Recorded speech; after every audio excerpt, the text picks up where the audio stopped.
Zeno of Citium, the founding father of Stoicism, knew these truths I'm about to reveal.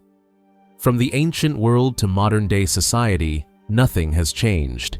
Stay until the end to uncover these truths. Fast forward to modern society, you wake up every day inside a system designed to weaken you, distract you, and then blame you for collapsing under the weight of it. You are told to chase more, feel more, consume more, react more, while quietly losing control over the only thing that ever mattered, your own mind. And this is where Zeno of Citium enters the room, not as a philosopher in robes, not as a gentle thinker, but as a man who watched his entire life collapse in a shipwreck and realized something that terrifies modern society. When you lose everything external, you finally see what actually belongs to you. Zeno didn't discover Stoicism in comfort, he discovered it in ruin. A wealthy merchant turned into a man with nothing but his breath, his thoughts, and the streets of Athens. And instead of begging fate for mercy, he did something unthinkable by today's standards. He stopped blaming the world. He asked a question that modern people avoid at all costs. What is truly under my control, and why am I handing it away so easily? Zeno's philosophy is not about calming down. It's not about positive thinking. It's not about becoming emotionally numb. That's the watered-down version sold online to make people more compliant. The true meaning of Zeno's teachings is far more dangerous. He taught that most of your suffering is not caused by events, but by your judgments, your attachments, and your illusions of entitlement.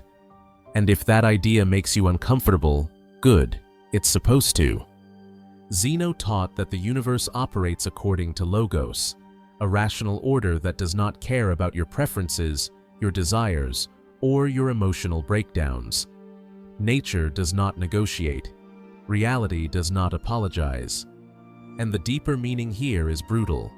You don't get peace by bending the world to your will. You get peace by aligning your will with reality. Everything else is self-deception. Look at modern life. You lose a job and call it unfair. A relationship ends and you call it betrayal.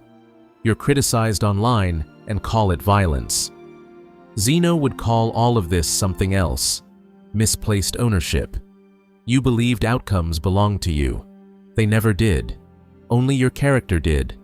Only your response did. Only your judgment did. And the moment you forget that, life punishes you, not out of cruelty, but out of indifference. Zeno's most radical teaching is this: virtue is the only good. Not money, not status, not pleasure, not comfort. Virtue, clear judgment, self-control, courage, and justice, is the only thing that cannot be taken from you without your consent. Everything else can vanish overnight. Ask anyone who has lost everything in a market crash, a war, a public scandal, or a single phone call from a hospital. Zeno didn't theorize this. He lived it. And here's the part modern audiences miss. When Zeno said virtue is the only good, he wasn't preaching morality. He was explaining freedom. If your happiness depends on things you cannot control, people's approval, algorithms, economies, trends, then you are not free. You are a hostage negotiating with chaos.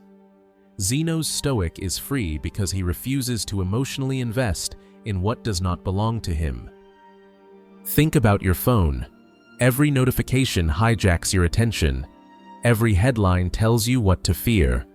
Every platform trains you to react instantly, emotionally, impulsively. Zeno would look at this and see a civilization addicted to external validation, enslaved by impressions. He warned about this exact thing. He taught that impressions hit the mind automatically, but assent is a choice. You don't control what appears in your mind, but you absolutely control whether you agree with it. That's the deeper meaning. Freedom doesn't begin with changing your circumstances. It begins with interrupting the automatic yes you give to every thought, emotion, and impulse. Anger shows up. You don't have to sign the contract. Fear appears. You don't have to obey it. Desire screams, "You don't have to kneel." Take a modern example. Someone insults you publicly. Your nervous system lights up. Your ego demands retaliation. Zeno would say the insult is nothing. The harm begins the moment you decide your worth is dependent on another person's mouth. The insult didn't wound you. Your attachment to reputation did. And here's the uncomfortable truth. If someone can control your emotions with words, they control you. Zeno taught apatheia, not apathy, but freedom from destructive passions. This doesn't mean suppressing emotion. It means refusing to be ruled by it. The Stoic doesn't pretend emotions don't exist. He just refuses to let them drive. In modern terms, this is psychological dominance over yourself. And that's exactly why society avoids teaching it deeply. Because a person who cannot be emotionally manipulated is extremely difficult to control. Zeno also taught living according to nature, which modern culture has completely misunderstood. This doesn't mean living in the woods or rejecting technology. It means living in alignment with reality, not fantasy. Nature includes struggle. Nature includes loss. Nature includes death. When you expect life to be painless, you are not living according to nature. You are living according to delusion. Look at modern burnout culture. People demand constant pleasure, then collapse when reality resists. Zeno would say the collapse is not caused by work, pressure, or hardship, but by false expectations. You were never promised ease. You were promised existence. Everything else is a bonus. One of the most brutal implications of Zeno's teachings is this. Most people don't want freedom. They want comfort. And the price of comfort is dependence. Dependence on systems, validation, trends, substances, distractions. Zeno rejected this entirely. His Stoic does not ask, "How do I feel today?" He asks, "Did I act in accordance with reason today?" That shift alone terrifies modern psychology. Take relationships. Modern advice says, "You complete me." Zeno would call that a confession of weakness. Another person can walk beside you, but if they complete you, they control you. Stoic love is not desperate attachment. It is chosen companionship. You don't need someone to survive. You choose them because you are already whole. Or take money. Zeno didn't reject wealth, but he refused to worship it. If you have it, use it well. If you lose it, remain yourself.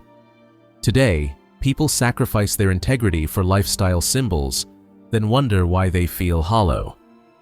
Zeno would say, "You sold the only thing that mattered for things that were never yours to begin with." The deepest layer of Zeno's philosophy is responsibility. Radical responsibility. Not the motivational kind, the terrifying kind. The kind that says, your inner state is your fault, not society's, not your past's, not your traumas. Those may explain your pain, but they do not excuse surrender. Zeno's Stoic does not ask for fairness. He asks for clarity. And clarity is dangerous. Because once you see that your reactions are choices, you lose the ability to play the victim convincingly. You can still suffer, but you can no longer pretend you are powerless. That's why Stoicism doesn't go viral for the right reasons. It doesn't flatter, it confronts. Zeno didn't build a philosophy for followers. He built one for survivors, for people who had been stripped down to the core and realized that character is the last line of defense. In a world obsessed with control over others, Zeno offered control over the self, and that is still the most subversive idea you can adopt today. So ask yourself this, honestly. If everything external were taken from you tomorrow, your status, your relationships, your income, your online identity, what would remain? Would you still be stable? Or would you collapse because you outsourced your identity to things you never owned? That is the real test of Stoicism. Not quotes, not aesthetics, not pretending to be unbothered. but standing unshaken when life does what it always does, change. If this perspective challenged you, unsettled you, or made you uncomfortable, that's a sign you're touching something real. This is the path Stoic Gateway exists to explore. Not comfort, but strength. Not illusion, but clarity. If you want more uncompromising Stoic wisdom that strips away weakness and trains the mind for reality, subscribe to Stoic Gateway. And don't stop here. Watch the next video, where we go even deeper into ancient philosophy weaponized for modern life. Stay disciplined, stay awake, and remember, nothing outside you can break you unless you hand it permission.